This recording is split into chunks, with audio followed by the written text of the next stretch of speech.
नमस्कार दोस्त, किस अखबार में क्या छपा, क्या छिपा, कौन सी ऐसी जानकारी है, हर रोज की तरह आज भी आपके सामने हूं। जो अखबार का चूंकि विश्लेषण करता हूं, खास एंगल या खास पहलुओं के बारे में पता करता हूं, वो भी आपको हर रोज बताता हूं और दरअसल हकीकत क्या है।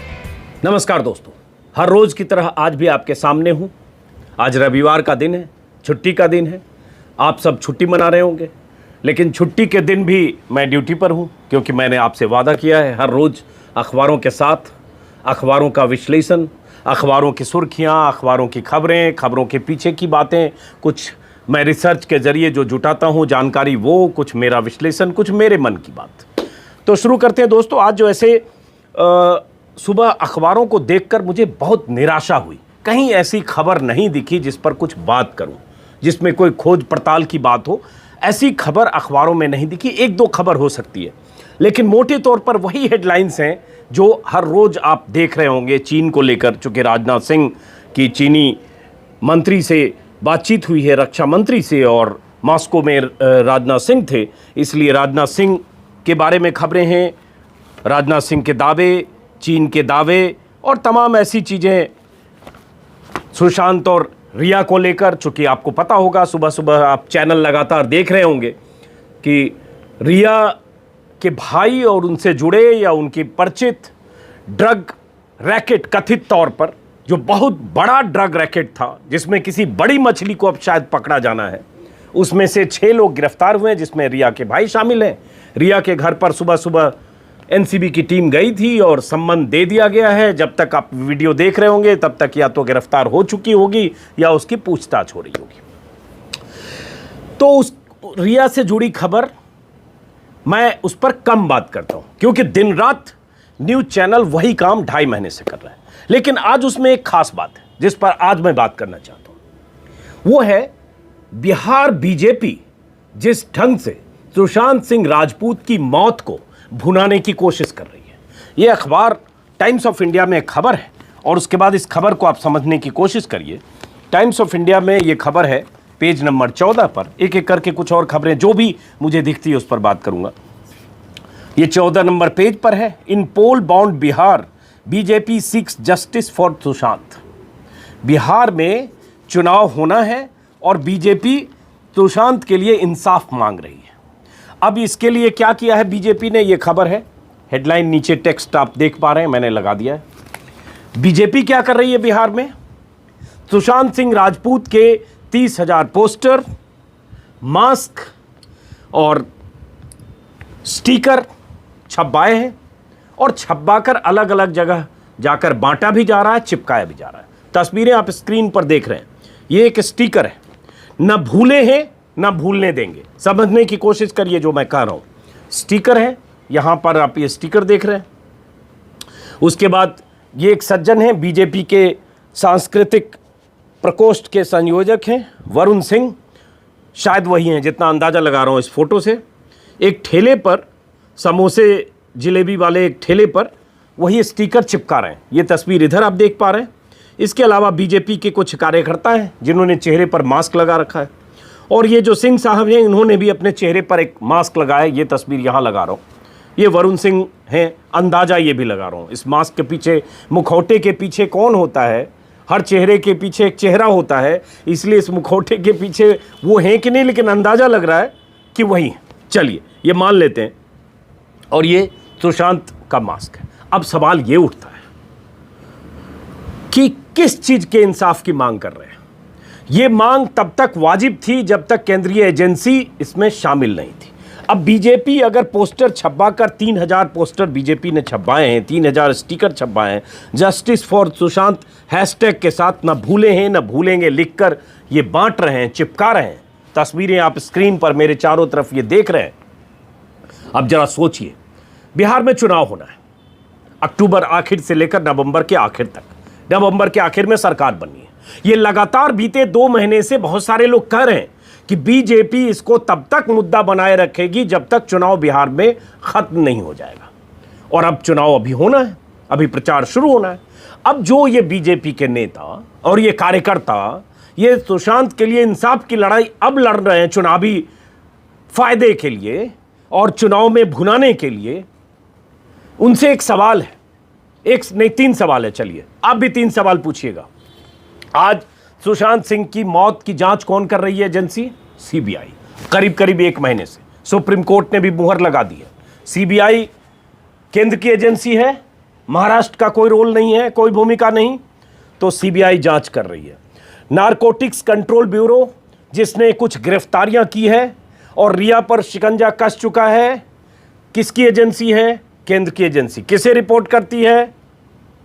केंद्र की एजेंसी है। किसे रिपोर्ट करती है आप समझ सकते हैं? गृह मंत्रालय को। उसके अलावा तीसरी एजेंसी ईडी। ईडी 2 महीने से इस मामले में कूदकर दखल दे चुकी है। सुशांत और रिया के ट्रांजैक्शन की जांच ईडी 2 महीने से कर रही थी, शुरुआती दिनों से ही। ईडी किसकी एजेंसी है? केंद्र की। किसके अधीन है? वित्त मंत्रालय के। तो 3 एजेंसियां केंद्र की, CBI, ED, NCB, narcotics control bureau.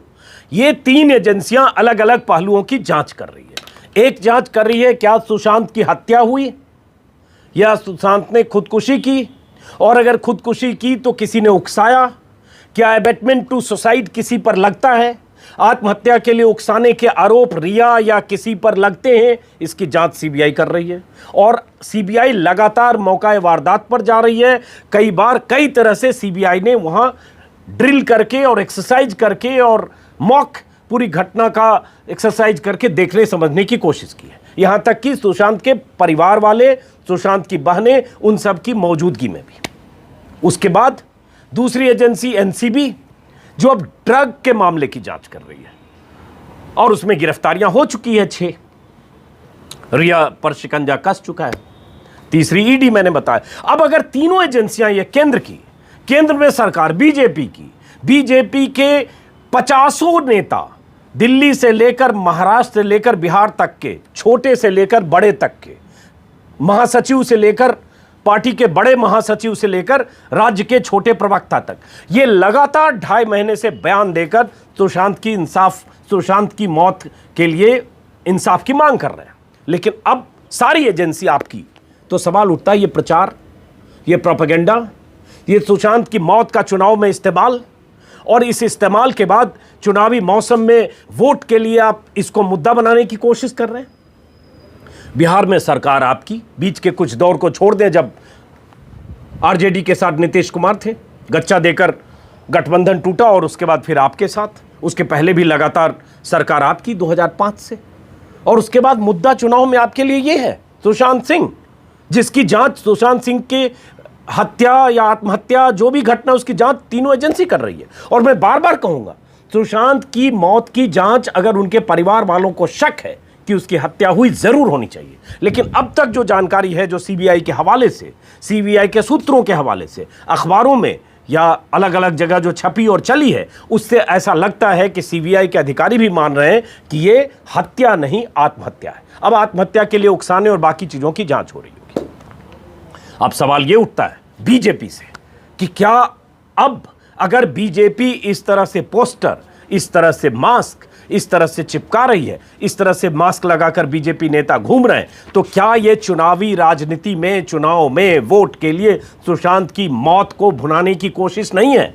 क्या इस पर ऐतराज नहीं होना चाहिए? क्या इस पर सवाल नहीं होना चाहिए? क्या आपकी मंशा संदिग्ध नहीं है? यही सवाल, इन्हीं सवालों के साथ दोस्त आपको छोड़ता हूं। आप विचार करिएगा, सोचिएगा इस पर। और ये सवाल बहुत अहम है, ये बार बार कहे जा रहे हैं कि मकसद चुनाव है, नजर चुनाव है, निशाने पर महाराष्ट्र सरकार है।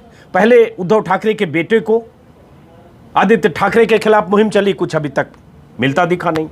उसके बाद हत्या, कातिल करार दिया गया रिया को, कत्ल का मामला बनता दिखा नहीं, 302 बना नहीं। उकसाने के मामले की अभी जांच हो रही है। उसके बाद अब ड्रग रैकेट की बात आई। बात शुरू हुई थी नेपोटिज्म से, वंशवाद से। बहुत बड़ी कंपनियां, कई फिल्मी कंपनियों से पूछताछ हुई, वहां से लेकर यहां तक आई है। अब कहा जा रहा है बड़ी मछलियां पकड़ी जाएंगी। अब ये जो खबर है जिसके बारे में मैंने बता दिया, इसमें हालांकि बीजेपी के प्रवक्ता निखिल आनंद है बिहार में, उनका एक बयान है इसी टाइम्स ऑफ इंडिया में कि इसमें कोई राजनीति नहीं है, ये सिर्फ सुशांत के परिवार के साथ सॉलिडेरिटी के लिए, उनके साथ दिखने के लिए हम ये कर रहे हैं, ये उनका बयान है। और वही न भूले हैं न भूलने देंगे वाला नारा है। अब जो खबर है सुशांत और बाकी, मैं चीन पर भी आऊँगा, बाकी खबरों पर भी, चूँकि चीन की खबर बहुत अहम है। और एक रेप पीड़िता को लेकर बिहार और यूपी से खबर है, बहुत दर्दनाक और दिल दहलाने वाली।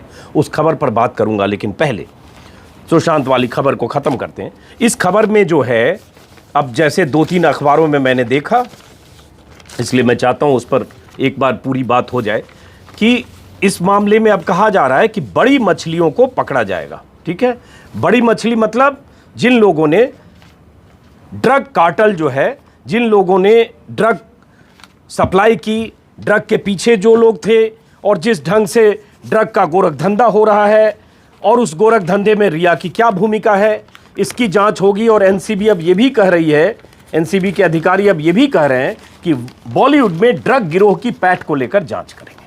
अब ये दैनिक हिंदुस्तान की पेज नंबर 9 पर खबर है, बॉलीवुड में ड्रग गिरोह की पैठ को लेकर जांच करेंगे, एनसीबी के अधिकारी ने कहा। एनसीबी ने 2 दिन पहले इस मामले में एक आरोपी की रिमांड की मांग करते हुए कोर्ट में बताया कि इस मामले में मुंबई, खासकर बॉलीवुड में मादक पदार्थों की पैठ का पता लगा रही है। और उप महानिदेशक जैन ने कहा है, जो इनके एनसीबी के दक्षिण पश्चिम क्षेत्र के उप महानिदेशक हैं, एम अशोक जैन ने कहा कि अब बड़ी मछली की तलाश करना है। इससे यदि कोई अंतर्राष्ट्रीय मादक पदार्थ गिरोह सक्रिय है तो उससे पता चल सकेगा। फिल्म उद्योग में मादक पदार्थों को लेकर सांठगांठ के बारे में उन्होंने कहा, सामान्य तौर पर हमारे कार्य क्षेत्र का हिस्सा नहीं है, लेकिन संकेत मिल गए हैं कि किस हद तक बॉलीवुड में ड्रग की पैठ है। अब ये सवाल तो ये है कि मैं तो दिल्ली में रहता हूँ, बॉलीवुड में मेरी कोई पैठ नहीं है, लेकिन बीते 30-40 सालों से खबरों को देखकर, कहानियों को सुनकर, घटनाओं को देख सुनकर हम सब जानते हैं कि बॉलीवुड में बहुत सारे लोग ड्रग का इस्तेमाल करते हैं। महंगे ड्रग बाहर से आते हैं क्योंकि पैसों की कमी नहीं है, ग्लैमर की दुनिया है, हाई क्लास सोसाइटी है, वीकेंड की पार्टियां होती है, बड़े बड़े लोग 5 सितारा होटल में, बल्कि वही नहीं, दिल्ली में 5 सितारा होटल्स में वीकेंड में, अभी कोरोना काल को छोड़ दें तो सैनिक फार्म में, अलग अलग इलाकों में ड्रग्स पीने वाले, महंगे ड्रग पीने वाले लोगों की इलीट क्लास की बहुत बड़ी जमात है। और मुंबई की तो छोड़ ही दीजिए, संजय दत्त की पूरी कहानी 40 साल पहले की है। संजय दत्त की कहानी पर तो फिल्म बन गई, ड्रग लेते थे कई फिल्मी सितारे, उनके बेटे, उनके बच्चे, उनकी कहानियां बहुत बार आई है। एक वीडियो वायरल अभी हुआ, जो सबसे अधिक अभी वोकल हैं बिहार के अभिनेता शेखर सुमन, उनके बेटे अध्ययन का, जिसमें वो कंगना पर कुछ आरोप लगा रहे हैं और वहां ड्रग की वो बात कर रहे हैं। ऐसे बहुत सारे लोगों के आरोप प्रत्यारोप, कहानियां, हकीकत, किस्से, ये सार्वजनिक तौर पर मुंबई में लोग जानते हैं। तो सवाल उठता है, एनसीबी क्या अब ड्रग डीलर्स और ड्रग कार्टेल की जांच कर रही है? और अगर जांच कर रही है तो ये 3, 4, 5, 6 गिरफ्तारी और रिया, यहीं से ड्रग कार्टेल का पता एनसीबी को चला? क्या एनसीबी के अधिकारियों को दशकों से जो मुंबई में ड्रग का धंधा हो रहा है, आज से नहीं दशकों से, क्या इस बारे में नहीं पता था? और अगर ड्रग का धंधा हो रहा था तो एनसीबी के अधिकारी दशकों से मुंबई यूनिट उनकी क्या कर रही थी? क्यों नहीं फिल्म के बड़े बड़े अभिनेताओं को या प्रोड्यूसर को या उससे जुड़े लोग जो पार्टियां करते हैं और पार्टियों में तरह तरह के ड्रग लेते हैं, उन ड्रग लेने वालों पर क्यों नहीं शिकंजा कसा? क्योंकि ड्रग अगर लेते हैं तो ड्रग कोई पहुंचाने वाला भी होगा, कोई पहुंचाने वाला होगा तो उसके पीछे कोई सप्लाई करने वाला होगा, और सप्लाई करने वाला होगा तो उसके पीछे कोई माफिया होगा। ये पूरी चेन तो है। कब पकड़ा गया और क्यों नहीं पकड़ा गया आज तक? दशकों से ये कहानियां हम सुनते रहे, कन्फेस करते रहे फिल्मी अभिनेता। एक बहुत बड़े अभिनेता परिवार के बेटे, जिनकी कुछ फिल्में आई है, उनके बारे में था ड्रग एडिक्ट। बहुत सारे ड्रग एडिक्ट अभिनेताओं को डी एडिक्शन सेंटर ले जाने की खबरें हम जानते रहे। कहां पकड़े गए लोग? क्योंकि अगर कोई अभिनेता या प्रोड्यूसर या कोई भी, मैं अभी फिल्म की बात कर रहा हूं, अगर वो ड्रग लेता है तो कोई तो उसको ड्रग ला रहा है, कोई सप्लाई कर रहा है, तो कोई सप्लाई चेन है। उस चेन को क्या एनसीबी ने कभी पकड़ा, कभी क्रैक किया? क्या एनसीबी को इस बड़ी मछली के तलाश के लिए इन 6 प्यादों को पकड़ने से ही एनसीबी को पता चला? अगर एनसीबी को इन 6 के पकड़े जाने के बाद बड़ी मछली तक पहुंचने का रास्ता दिखा तो लानत है।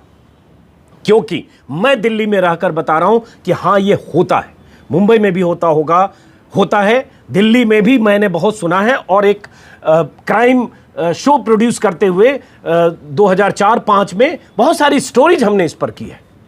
कि दिल्ली में ये कैसे 5 सितारा होटलों में इसके खपत होती है। बहुत सारी स्टोरीज अखबारों में, आप गूगल पर सर्च करिए आपको मिलेगा। लेकिन क्या इसका इंतजार था? क्या ये जांच यहां से शुरू होकर यहां आनी थी? क्या वो कत्ल की कहानी अब खत्म होकर अब ड्रग पैडलिंग की कहानी आ गई? तो कुछ सवाल है दोस्तों, मन से सवाल पूछिएगा, अपने भीतर झांकिएगा। दिन रात जो चैनल लगातार सुबह शाम, अभी भी मैं ये वीडियो बनाने से पहले जब मैं आया, हर चैनल पर wall to wall, minute by minute coverage है। Minute by minute coverage. NCB की टीम रिया के घर पहुंची, रिया को गिरफ्तार करने के लिए पहुंची। रिया जाने को साथ तैयार नहीं हुई, तो फिर रिया के घर के बाहर एक कार लगी है, कार में अखबार लगा है ताकि रिया का चेहरा ना दिखे। रिया छुप के जाने वाली है। रिया ने कहा मैं खुद आऊंगी। गिरफ्तारी की तैयारी पूरी हो चुकी है, रिया का कनेक्शन पूरा हो चुका है, व्हाट्सएप से सारे सबूत मिल गए। ये सब अपनी जगह। अगर रिया ड्रग कार्टेल का हिस्सा है, अगर ये सब लोग ड्रग सप्लायर गैंग के हिस्सा हैं, अगर ये सब लोग किसी माफिया तंत्र के हिस्सा है, पकड़ के अंदर करिए। लेकिन नाकामी पूरे सिस्टम की, इसी का इंतजार कर रहे थे। मुंबई में एनसीबी की टीम क्या कर रही थी और एजेंसियां क्या कर रही थी? अब एक सवाल मुंबई पुलिस पर, जो वाजिब सवाल है, मैं मानता हूं कुछ लोग सवाल उठा रहे, मुंबई पुलिस आज तक क्या कर रही थी? अगर ये इतने दिन से, 2 महीने से, अगर 2 महीने पहले की घटना है और मतलब 2 महीने पहले से ड्रग की कहानियां 2.5 महीने पहले जब भी सुशांत के मौत के बाद आई, तो आज तक मुंबई पुलिस ने क्या किया?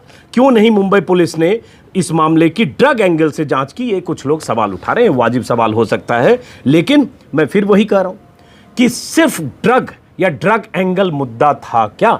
उसकी जांच हो रही थी क्या? इसका जवाब अब देना चाहिए मुंबई पुलिस को। फिलहाल कुछ लोग ट्विटर पर उनके पिता रिया चक्रवर्ती के फादर ने कुछ शायद ट्वीट किया है, जिसको लेकर कुछ पत्रकारों के ट्वीट में देख रहा हूँ। जेवा वारसी हैं जो CNN में हैं, इन्होंने ट्वीट किया उनके फादर के हवाले से, congratulations India, you have arrested my son, I am sure my daughter is next to the line, you have effectively demolished a middle class family, of course for the sake of justice everything is justified. जय हिंद। ये उनके father जो lieutenant colonel रहे हैं, retire, Indrajit चक्रवर्ती का एक बयान है, 3-3-6-2-8 लाइन का ट्विटर पर, जो मैंने आपको पढ़ के सुना दिया। अब फैसला आप करिए। और इसी गिरोह और इस तरह की खबरें कि कैसे इस मामले की जांच करेंगे और कैसे ये गिरोह काम कर रहा था, मोटे तौर पर कई अखबारों में, हिंदुस्तान समेत कई अखबारों में ये खबर आज छपी हुई है। तो एक ये खबर है। उसके बाद उम्मीद है, हम उम्मीद लगाएंगे कि अभी भी सच सामने आए और देश को पता चले कि दरअसल वहाँ जो मुंबई में ड्रग रैकेट था या जो कुछ भी था, ड्रग सप्लाई हो रही थी, जो व्हाट्सएप संदेशे थे रिया चक्रवर्ती और ड्रग सप्लायर के बीच, या उनके भाई और ड्रग सप्लायर के बीच, या सुशांत के घर में रहने वाले जो उनके साथ सहयोगी थे, उनके एम्प्लॉय और ड्रग सप्लायर के बीच, उससे पूरे मामले का खुलासा हो कि दरअसल मामला क्या था। क्योंकि रिया चक्रवर्ती ने आरोप लगाया था सुशांत ड्रग लेते थे एक इंटरव्यू में, आज तक के इंटरव्यू में। उसके बाद ही मामले ने तूल पकड़ा और सुशांत के वकील और उनके परिवार वालों ने आरोप लगाया कि रिया सुशांत को बदनाम कर रही है और वो कह रही है वो ड्रग नहीं लेती है। ये रिया का झूठ सामने जरूर आ रहा है, क्योंकि रिया का ये कहना कि वो ड्रग नहीं लेती थी, सुशांत लेते थे, ये झूठ तो साफ दिखता है। क्योंकि अगर 2 लोग हैं, 4 लोग हैं उस ग्रुप में, उस महफिल में, आप ड्रग का अरेंज कर रहे हैं, व्हाट्सएप संवाद हैं, तो आप ये कहकर नहीं बच सकते कि सुशांत लेते थे, मैं नहीं लेती थी। तो इस पूरे मामले की जांच हो, और यही खबर जागरण में भी है। शैविक मिरांडा के जरिए बड़ी मछलियों तक पहुंचने की तैयारी में, फिलहाल इनको हिरासत में भेज दिया गया है। कॉल डिटेल, व्हाट्सएप और ये सब के जरिए जांच हो रही है। कंगना रनौत की कहानी आप लगातार सुन पढ़ रहे होंगे, कंगना रनौत वर्सेस संजय राउत। तो फिलहाल वो खबर है। उसके बाद जिस खबर की मैंने बात की, रेप पीड़िता वाली खबर, चीन पर मैं थोड़ी देर में आता हूँ। एक खबर मैंने देखी एक्सप्रेस में और अमर उजाला में, और ऐसी खबरें मैं बार बार जब भी आप लोगों के सामने आता हूँ मैं बोलता हूँ कि ऐसी खबरों से मैं विचलित होता हूँ। अमर उजाला में ये खबर है पेज नंबर 3 पर, और एक्सप्रेस में भी है। सहारनपुर में दुष्कर्म पीड़िता ने जहर खाकर खुदकुशी की। मामला क्या था कि एक गांव में एक वीडियो वायरल हुआ एक लड़की का, जिसके साथ दुष्कर्म किया, रेप किया किसी शख्स ने, और उसके बाद उसका वीडियो बना लिया और बार बार उसको एक्सप्लॉइट करने की कोशिश कर रहा था। और उस लड़की ने आखिरकार तंग आकर, किसी को बताया नहीं, परिवार को, परेशान थी, मानसिक स्थिति उसकी बहुत ख़राब होगी, कल्पना की जा सकती है, क्योंकि उसको ब्लैकमेल करने की कोशिश की जा रही थी। और शुक्रवार को उस लड़की ने जहर खा लिया और उसकी मौत हो गई, क्योंकि उसे ब्लैकमेल करने की कोशिश की जा रही थी और वीडियो वायरल करने की कोशिश की जा रही थी। बाद में धमकी देते देते जब लड़की उसके ट्रैप में नहीं आई तो उसने वीडियो वायरल कर दिया। एक ये खबर है, पुलिस ने 2 आरोपियों को गिरफ्तार किया है। 1 सप्ताह पहले वीडियो वायरल किया था और उपचार के बाद मौत होगी। अब यहाँ एक सवाल पुलिस पर आता है कि वीडियो वायरल होता है तो क्या पुलिस तुरंत कार्रवाई नहीं करती है? क्या पुलिस को सुओ मोटो एक्शन नहीं लेना चाहिए था? क्योंकि वायरल होते जब बहुत लोगों के पास पहुंचता है, पुलिस के पास भी पहुंचती होगी। ये सवाल पुलिस पर भी है और यूपी पुलिस पर है। इसी तरह की एक खबर और मैंने देखी। ऐसी खबरें पढ़ते और सोचते हुए रूह कांप जाती है। रूह कांप जाती है कि वो लड़की किस मेंटल ट्रॉमा में होगी, किस मानसिक अवस्था का सामना वो लड़की कर रही होगी, इसकी कल्पना भी नहीं की जा सकती है। कल्पना भी नहीं की जा सकती। उस लड़की ने तो जान दे दी।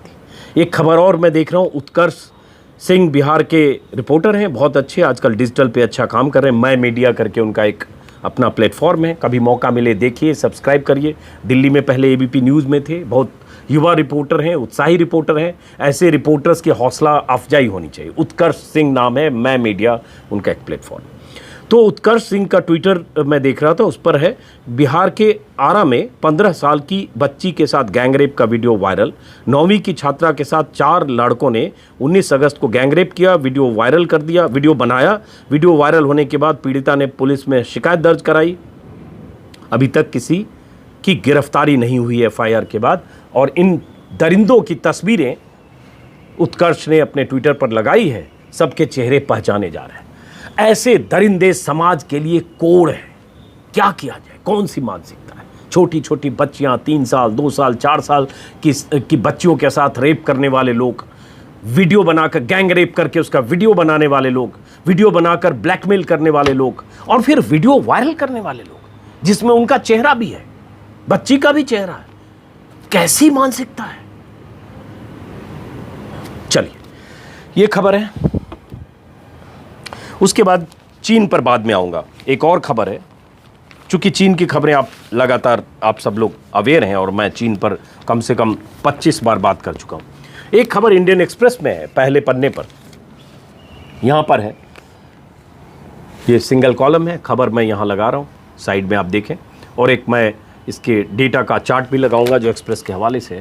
इसमें है कि जो दिहाड़ी मजदूर हैं उनकी खुदकुशी की घटनाएं लगातार साल दर साल बढ़ती जा रही है और 2019 में 23% ज़्यादा दिहाड़ी मजदूरों ने पिछले साल की तुलना, अगर 18 की तुलना करेंगे तो खुदकुशी की, और अगर 5 सालों की तुलना करेंगे तो इनकी खुदकुशी की घटनाएं 2 गुनी हो गई हैं।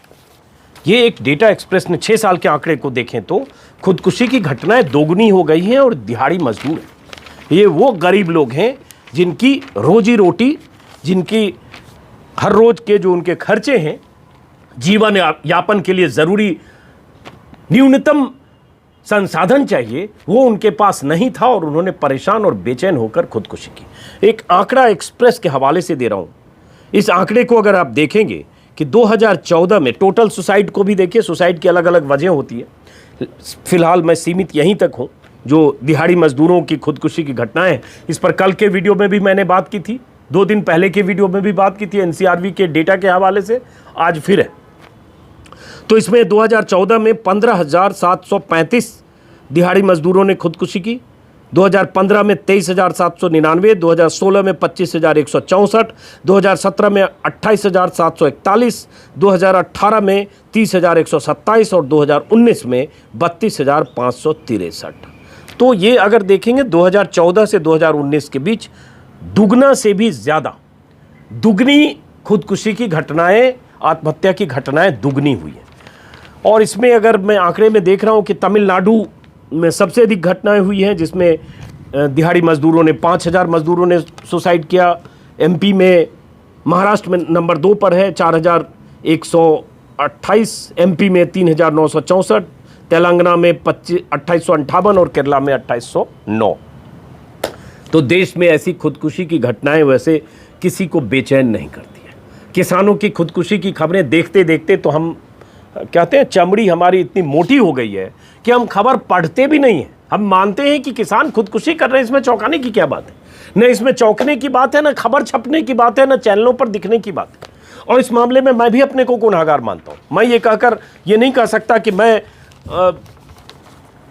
इन सबसे अलग हूं, मैं भी हिस्सा हूं। हम सब लोग बहुत मोटी चमड़ी के हो गए।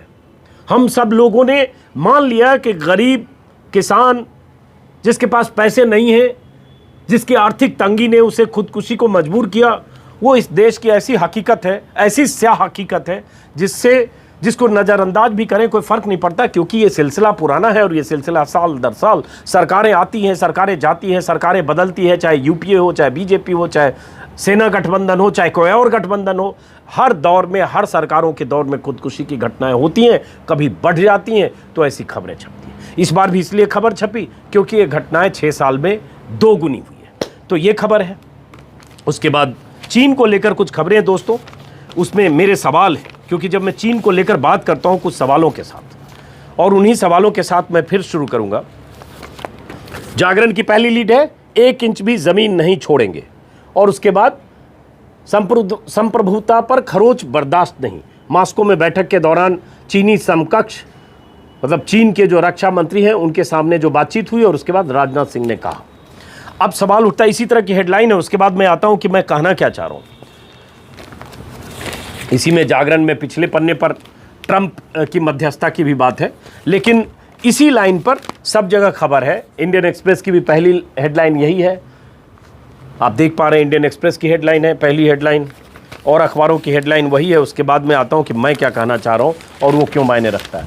1 इंच भी जमीन नहीं छोड़ेगा भारत, ये राजनाथ सिंह यहाँ कह रहे हैं। हर अखबार में मोटे तौर पर चीन को लेकर ऐसी ही हेडलाइन। अब सवाल उठता है कि ये स्थिति आई क्यों, और ये स्थिति अगर आज आई और आज अगर बात कर रहे हैं तो इसका मतलब क्या है। 1 इंच भी ज़मीन नहीं छोड़ेंगे, इससे आप ये तो अंदाज़ा लगा पा रहे होंगे कि चीन ने कोई ज़मीन कब्जा की है, क्योंकि 3 महीने से 4 महीने से ये बात हो रही है। जो देश में कट्टर मोदी समर्थक हैं, जिन्हें भक्त कहते हैं, तो उन्हें गुस्सा आता है, उन्हें आक्रोश होता है, मानने को ही तैयार नहीं है कि चीन ने कब्जा किया है, मानने को ही तैयार नहीं है कि चीन ने, जिसे आप विवादित हिस्सा कहकर टालने की कोशिश करते हैं क्योंकि उससे सरकार की नाकामी दिखती है, उसे मानने से इनकार करते हैं, वहां कब्जा किया है। अगर कब्जा नहीं किया होता तो यह हेडलाइन क्यों है? क्यों कहा जा रहा चीन पीछे हटे? क्यों कहा जा रहा चीन यथास्थिति को बहाल करे? तो कुछ तो हुआ है, और वो जो हुआ है प्रधानमंत्री के उस बयान के ठीक उलट है जिसमें कहा गया था ना कोई घुसा है, ना कोई घुसा हुआ है, न किसी ने हमारी पोस्ट पर कब्जा किया है। टेलीग्राफ की भी ऐसी हेडलाइन है। टेलीग्राफ की हेडलाइन मैं दिखा रहा हूं स्क्रीन पर, क्योंकि टेलीग्राफ की हेडलाइन ऐसे मामलों में थोड़ी अलग होती है। China clings to Modi's line, उसी मोदी के उस बयान के हवाले से है।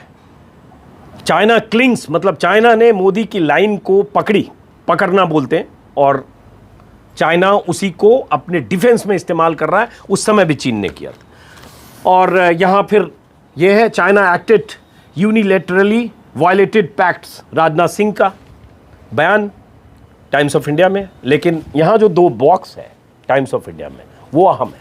यहाँ आपको पता चलेगा कि चीन की साजिश और चीन के मंसूबे क्या हैं, और कैसे उसने लद्दाख और आसपास के इलाके में कैसे उसने मोर्चेबंदी करके और बार बार अपनी बात पर अड़ा है कि हमने कुछ कब्जा नहीं किया, हमने कहीं घुसपैठ नहीं की, हमने कहीं उल्लंघन नहीं किया एलएसी का। चीन जब ये कह रहा है तो मानिए कि उसके इरादे ठीक नहीं हैं, आसानी से पीछे नहीं हटेगा। इसमें क्या है, चीन के रक्षा मंत्री के हवाले से उसी हवाले से टेलीग्राफ की हेडलाइन है जो आप देख पा रहे हैं। इसमें कहा है कि responsibility for the border stand of lies entirely with the Indian side.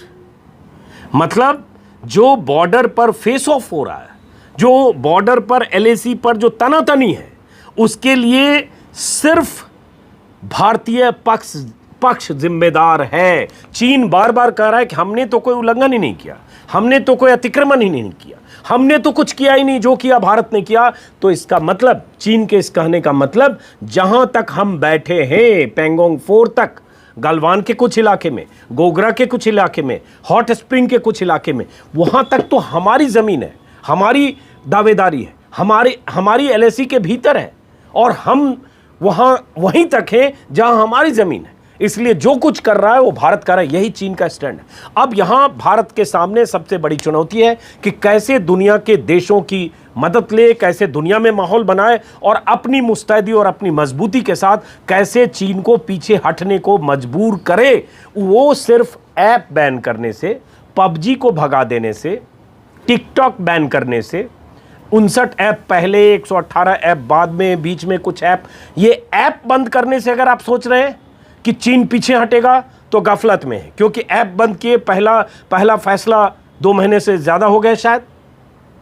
उसके बाद भी बहुत कुछ एक्सपोर्ट इंपोर्ट पर बहुत पाबंदियां, लेकिन चीन अभी अपनी हरकत से बाज नहीं आ रहा है। तो सवाल उठता है, चीन कैसे बाज आएगा? ये मोदी सरकार के सामने सबसे बड़ी चुनौती है, और यही देखना है कि ये कैसे पीछे हटता है। उसके बाद चीन को लेकर एक दिलचस्प ढंग से कई अखबारों की खबरें हैं कि चूंकि चीन और भारत में अगर फ़र्क करेंगे तो दोनों देशों के तौर तरीकों में यकीनन फ़र्क है।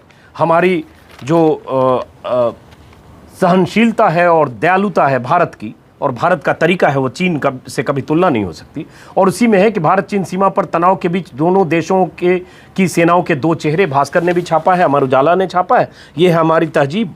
भारतीय सेना ने सिक्किम में 17,500 फीट की ऊंचाई पर रास्ता भटके 3 चीनी सैनिकों को बचाया, और चीन ने अरुणाचल प्रदेश के पास जंगल में शिकार करने गए 5 भारतीय नागरिकों का चीन की जो सेना है PLA, उसने कथित तौर पर अपहरण कर लिया। ये सब अखबार में है, और निश्चित तौर पर भारत और चीन के तौर तरीके, शिष्टाचार, उसकी कोई तुलना नहीं हो सकती। यही अमर उजाला ने नीचे छापा है। चीनी फौज ने 5 भारतीयों का किया अपहरण, जांच शुरू। सेना ने 17,500 की फुट की ऊंचाई पर चीन के 3 नागरिकों को बचाया। भारत की दरियादिली, ड्रैगन की चाल, ये सब जगह खबर है। उसके अलावा एक खबर कुछ अखबारों में छपी है कि कल बेरोजगारों ने, देश के युवा बेरोजगारों ने जिस ढंग से सरकार की मंशा, सरकार ने नौकरियों के जो वादे किए थे, रेलवे ने भर्तियां निकाली थी, फॉर्म भरे थे, लाखों करोड़ों 2 करोड़ 42 लाख युवाओं ने 500 रुपये देकर फॉर्म भरे थे, जब लोकसभा चुनाव के पहले रेलवे की करीब 1.5 लाख वैकेंसी निकली थी। उसके खिलाफ दिन भर देश भर से जो युवा बेरोजगार हैं, उनका ट्विटर पर, डिजिटल प्लेटफॉर्म पर उनका विरोध प्रदर्शन हुआ। दिन भर कई तरह के हैशटैग कहा गया, लाखों, 30 लाख, 40 लाख, 50 लाख, अलग अलग आंकड़े हैं, ये ट्वीट की हुए। और उस ट्वीट का नतीजा हुआ कि शाम होते होते, शाम 6 बजे ही रेल मंत्रालय की तरफ से खबर आ गई कि उन पदों के लिए, जिन पदों के लिए फॉर्म भरवाए गए थे, उनकी भर्ती परीक्षाएं 15 दिसंबर से शुरू होने वाली है। अधिसूचना जारी कर दी गई। ये खबर जागरण में, अमर उजाला में, कई अखबारों में। और ये 2-3 जो वीडियो हैं, ये वीडियो कल के वीडियो हैं, जब ताली थाली और ये सब जो स्टूडेंट और जो बेरोजगार थे वो बजाकर विरोध कर रहे थे। मैंने भी 3 वीडियो इस पर बनाया था, मौका लगेगा देखिए, ये देश के बेरोजगारों की स्थिति क्या थी। और यही जो चीन को लेकर जो हेडलाइन है हिंदुस्तान टाइम्स का, don't try to change status quo, Rajnath Singh ने कहा है। स्टेटस को चेंज करने की कोशिश मत करो, यथास्थिति बदलने की कोशिश मत करो। तो इससे ये भी समझ लीजिए कि चीन ने यथास्थिति बदल दी है। इसको आप ध्यान रखिएगा। जब तक आप ये ध्यान नहीं रखेंगे तब तक आपको समझ में नहीं आएगा कि हकीकत क्या है। ये खबर है। उसके बाद मैं एक बार देख लेता हूँ और क्या खबर है। एक बैंकों की शिकायत को लेकर एक हिंदुस्तान ने खबर छापी है कि कैसे बैंकों से लोगों की शिकायतें हैं। उस खबर को मैं ज़रा बताऊं, मुझे लगता है पब्लिक इंटरेस्ट की खबर है। हिंदुस्तान ने RTI के हवाले से वो खबर निकाली है, जिसमें है पेज नंबर 12 पर है, बैंकों के खिलाफ 1 साल में 4 लाख शिकायतें मिली हैं। RBI के पास ग्राहकों ने बैंकों के खिलाफ पिछले 1 साल में करीब 4 लाख शिकायतें दर्ज कराई हैं। शिकायतें डेबिट कार्ड, क्रेडिट कार्ड, बिना जानकारी शुल्क लगाने समेत खराब बैंकिंग सेवाओं से जुड़ी 20 से ज़्यादा कैटेगरी की हैं। RTI में बताया गया कि मार्च से जून के दौरान रिजर्व बैंक के निर्देशों का उल्लंघन करने के भी हजारों मामले मिले हैं। ये सौरभ शुक्ल हिंदुस्तान में है, उनकी ये रिपोर्ट है। सूचना के अधिकार के तहत मांगी जानकारी में ये बताया गया है।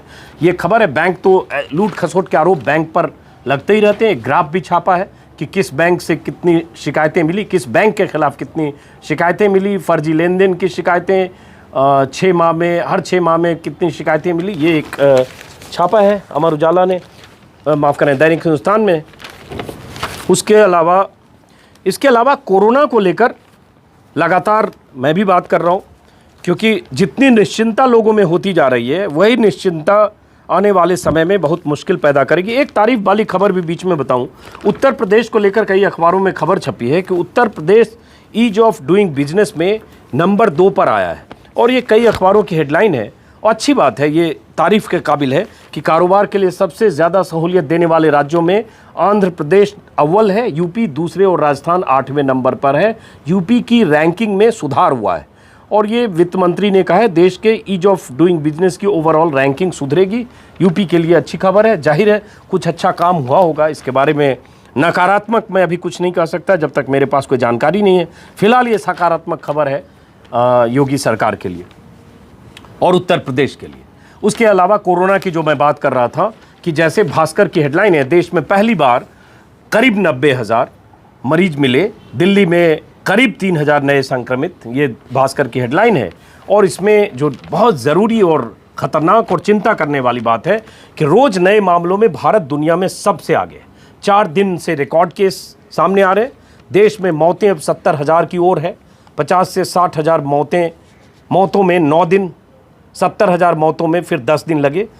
और बिना एक जो अच्छी चीज़ है सकारात्मक, कि अब बिना डॉक्टरी पर्चे के भी कोरोना का टेस्ट करा सकेंगे।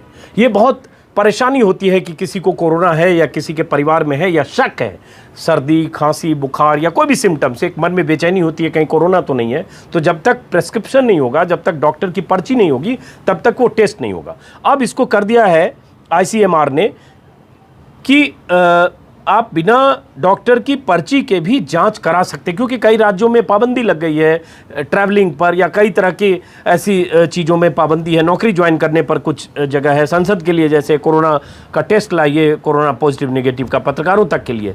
तो उसने एक अमेंडमेंट किया, एक संशोधन किया।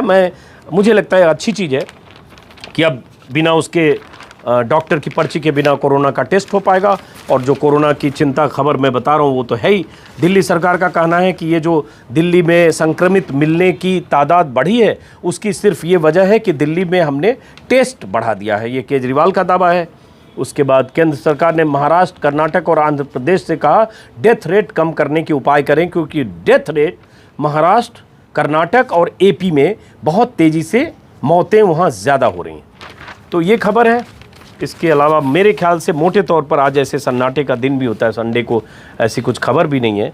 तो जितनी मुझे दिख रही है वो मैंने आपको बता दी। और अब मैं आपकी परमिशन से, आपकी इजाज़त से आज के इस वीडियो को ख़त्म करता हूँ। आखिरी में हिंदू है, इसमें भी वही खबर है, मिनिस्ट्री क्लियर्स कोविड-19 टेस्ट विदाउट प्रिस्क्रिप्शन, जो मैं बता चुका हूँ। ये बड़ी खबर है, ये देश भर के लोगों के लिए बड़ी खबर है कि अब आपको डॉक्टर की पर्ची की ज़रूरत नहीं है। तो ये है दोस्तों, फिलहाल बहुत सारे, फिर मैं एक बार कहूँगा, कुछ लोग मेरे इस वीडियो को अपने फेसबुक पेज पर डाउनलोड करके डाल दें, वो गलत है। अजीत अंजुम के नाम से मेरा अपना फेसबुक पेज है, मैं उस पर वीडियो डालता हूँ। अजीत अंजुम के नाम से मेरा यूट्यूब चैनल है, मैं उस पर वीडियो डालता हूँ। आप मेरे फेसबुक पेज से शेयर तो कर सकते हैं, लेकिन डाउनलोड करके अपने फेसबुक पेज पर जो डाल रहे हैं वो सही नहीं है। और अगर कोई डालते हैं तो कम से कम इतनी उम्मीद आपसे करूंगा कि आप मेल के ज़रिए मुझसे संपर्क करें, मुझे पता तो चले। हर रोज़ मेरे पास 10-5 ऐसे फेसबुक पेजेज के लिंक कोई भेजता है जिसमें मेरे वीडियो चल रहे हैं महीनों से, 2 महीने 3 महीने से, मुझे नहीं पता। तो इतनी सदाशयता, इतना शिष्टाचार तो दिखाइए कि मेरे वीडियो अपने पेज पर डाल रहे हैं, 2 लाख 4 लाख 5 लाख आपके व्यूज हो रहे हैं और मुझे पता ही नहीं है, और मेरी अपीलों का आप पर कोई असर नहीं हो रहा है। तो इससे बचिए। तो ये है फेसबुक के खिलाफ एक बड़ी खबर है, एक दैनिक हिंदुस्तान में, जो दैनिक हिंदुस्तान लगातार, दैनिक हिंदुस्तान क्या, हिंदुस्तान टाइम्स लगातार खबरें लिख रहा है। और उसको ही दैनिक हिंदुस्तान ने छापा है कि फेसबुक कैसे चुनावों को प्रभावित करता है, उसको लेकर खबर है। हाँ, जिस खबर का मैंने जिक्र किया यूपी को लेकर, उपलब्धि कारोबारी सुगमता में यूपी ने लगाई छलांग, ये दैनिक हिंदुस्तान की पहली लीड है। और एक गौरव चंदेल का हत्यारोपी आशु जाट कोई बहुत बड़ा क्रिमिनल था जो मुंबई में पकड़ा गया। दो टूक संप्रभुता से नहीं होगा समझौता, ये सब तो मैं आपको बता ही चुका। और वही हिंदुस्तान की लीड है, भारतीय सेना ने चीनियों को खाना दिया, सकुशल भेजा, लेकिन चीन ने अरुणाचल से कैसे भटके 5 लोगों को अगवा कर लिया। फेसबुक पर चुनाव में दखल के आरोप, ये खबर है जो मैंने बताया। और अलग अलग देशों में कहां कहां फेसबुक पर आरोप लगे हैं वो सब है। और आपको पता होगा कि परम आदरणीय ट्रंप जी ने कहा है भारत की तारीफ करते हुए, मोदी जी की तारीफ करते हुए, कि चीन से बहुत तनातनी की स्थिति है, अगर मुझे कहेंगे तो मैं मध्यस्थता के लिए तैयार हूँ। तो ये बार बार कहते रहते मान न मान मैं तेरा मेहमान। तो फिलहाल इस वीडियो को यहीं ख़त्म करते हैं दोस्तों। अगर आप में से किसी ने मेरे इस वीडियो को सब्सक्राइब नहीं किया तो सब्सक्राइब करिए। 5 लाख सब्सक्राइबर का आंकड़ा पहुंचने वाला है, थोड़ा जोर लगाइए ताकि जल्दी पहुंच जाए। उसके बाद हम मेहनत अपनी तरह से करते रहेंगे। और अगर आपको कुछ सुझाव और सलाह देना है तो उसके लिए मेरा मेल आईडी है ajit.anjum@gmail.com। और ख़त्म करने से पहले, जैसे मैंने अभी 2 दिन से बेरोज़गारों पर बात की, मैं रवीश की बहुत तारीफ़ करता हूँ इसलिए क्योंकि एकमात्र इस देश का पत्रकार है जिसने सालों से नौकरी सीरीज की, जिसने सालों से बेरोज़गारी की बात की। वो ऐसा कोई पत्रकार इस देश में नहीं है। तो मैं भी चाहता हूं कि बेरोज़गारों की बात करूं, नौकरी की परेशानियों की बात करूं। आपके पास कोई जानकारी हो, आपने कोई इम्तहान दिया हो, उसके नतीजे नहीं आए, नतीजे आए तो नियुक्ति नहीं आई, तो अपने वीडियो बनाकर जानकारी तथ्य के साथ मेरे मेल पर भेजें। बार बार बोलता हूं, वीडियो का माध्यम है, वीडियो बनाकर भेजें। तो फिलहाल इस वीडियो को यहीं खत्म करता हूं दोस्तों। नमस्कार। और छुट्टी मनाइए, संडे है, मस्त रहिए। मैंने तो आप सबके लिए अपनी ड्यूटी बजा दी, आप छुट्टी मनाइए। नमस्कार। नमस्कार दोस्त, किस अखबार में क्या छपा, क्या छिपा, कौन सी ऐसी जानकारी है, हर रोज की तरह आज भी आपके सामने हूं। जो अखबार का चूंकि विश्लेषण करता हूं, खास एंगल या खास पहलुओं के बारे में पता करता हूं, वो भी आपको हर रोज बताता हूं। और दरअसल हकीकत क्या है